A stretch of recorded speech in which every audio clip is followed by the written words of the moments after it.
So tell me about conscious parenting. Tell everybody about this book and how it can help everybody. Well, as a pediatrician for over 40 years now, I've sort of have dealt with talking to thousands of parents in terms of how to help assist with the parenting journey. I've had to talk to myself a lot about that too, how to be a parent. And the genesis of this book per se was back in 2013. I took a new job in a leadership position at the hospital, and there was the consultant there who talked about conscious leadership, that when you're consciously uh, leading, you're open, you're curious, you're willing to learn. When you're closed, you're not willing to learn, and you're right, and nobody else is doing what you want them to do. And he talked about a line. You were above the line when you were conscious. You were below the line when you were refusing to listen. And it's perfectly fine to be above and below the line. That's human. But if you're conscious about where you are, then you can try to say, okay, how can I do better? How can I to listen instead of just tune out? And when's lunch going to be served? So to me, this paradigm worked also for parenting. Parents, I think, need to have a conscious awareness of where they stand in parenting. And that goes from the day of birth until well into their after they leave the house. So I think parents have to be very conscious, have a conscious awareness, and that's not easy. I don't think there's a set. I don't think parenting is innate, as a lot of people make it out to be. And I don't know if you've seen the play Dear Evan Hansen, but the opening number in Yes. there talks about, does anybody have a map? And the two mothers in there realize that they don't have a map. They don't know what they're doing, and they're just flying by the seat of their pants. So this paradigm, conscious parenting, is trying to help come up with a stage that we can look at in terms of being better, more aware, conscious parents. Because my selfish goal is that conscious parenting leads to conscious parenting leading to better citizens. I think we've lost track of citizenship in our society. So that's sort of my goal in many ways, is to promote citizenship. And I think by conscious parenting, understanding where we are, using the parental traits that we all need, in terms of empathy, humility, sincerity, the list goes on. Always learning. I was the Your previous guest talked about mentioned how she was at times pulling her hair out with teaching her children. I think, as a physician, certainly I'm never out of school. I'm always in school. And so that's part of this whole process then was, in terms of coming up with the book, was how can I take what I think makes sense and try to set out a paradigm for parents going through it.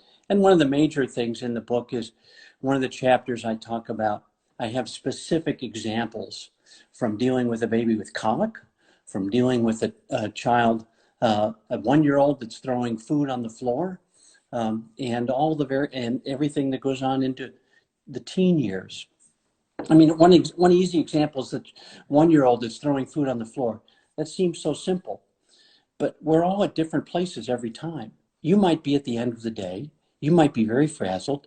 Your husband might have said something that upset you. Your other child saying something, and a simple "oh, that's okay" response might not be what comes out of you. So long as you're conscious about it, you might not then and understand where you need to go from then on in terms of your interactions can be very helpful, I think.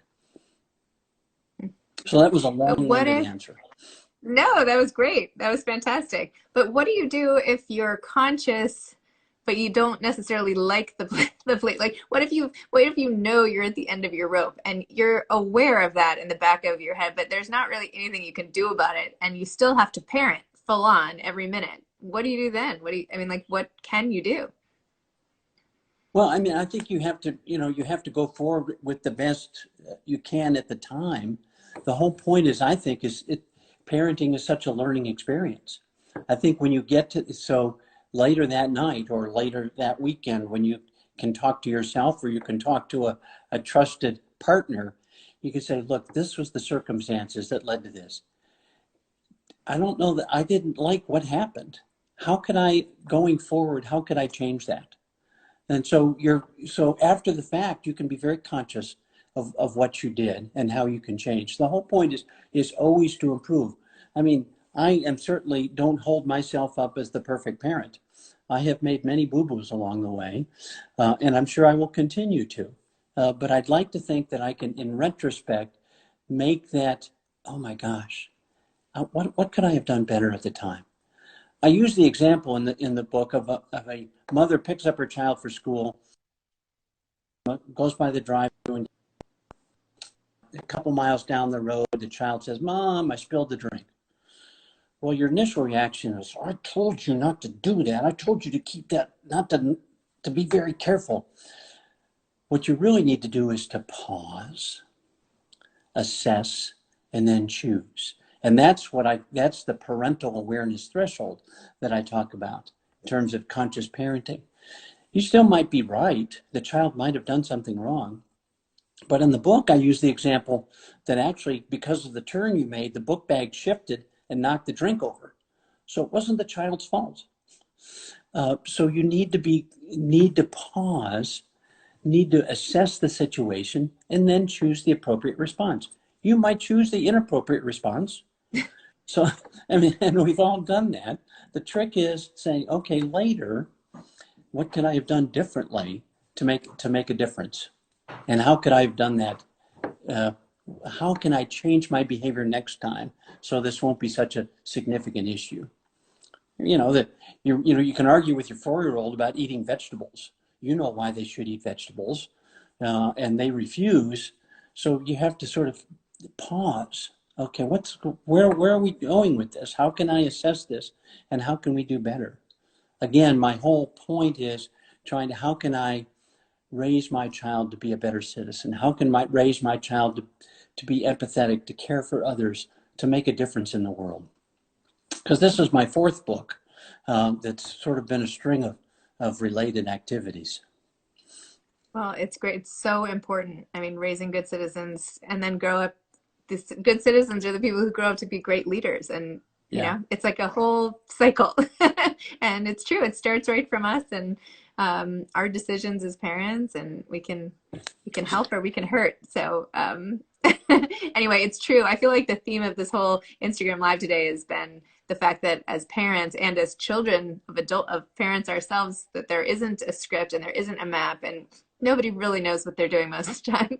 But if we have, books like yours and just touchstones along the way, then we can get the guidance that we need to sort of, skate on top of the waters. So anyway, so thank you for coming on. Thank you for your great book Well, thank and you.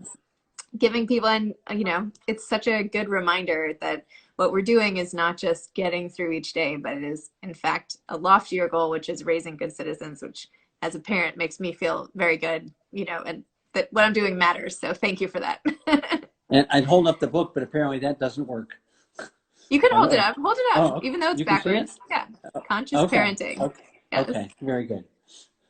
Well, thank you so much. And now I feel really badly that I've been calling you Bob in my emails. I should be calling you Dr. Saul. I'm like totally mortified. But anyway, thanks for coming on. Thank you. Thank Thank you. you. Okay.